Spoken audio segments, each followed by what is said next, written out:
Malawakang pagbaha naman ang idinulot ng berbena sa Caraga, Visayas at Bicol na nagpalika sa libo-libong residente. Ito'y kahit na sa ilalim lang ang ilang probinsya sa Signal Number 1. Sa Caraga, aabot sa mahigit 47,000 o mahigit 15,000 pamilyang apektado, habang nasa 5,700 na pamilya ang sapilitang lumikas dahil sa rumaragasang mga baha.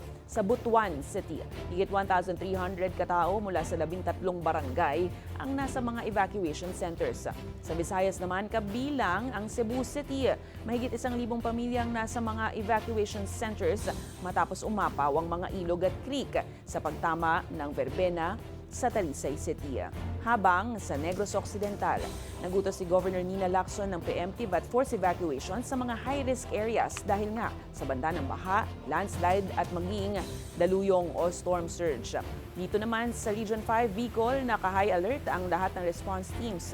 Nagpataw na rin ng suspension sa dagat at land travel habang daang-daang pasahero at sasakyan ang na-stranded sa mga pantalan ng Albay at Sorsogon. Ingat po!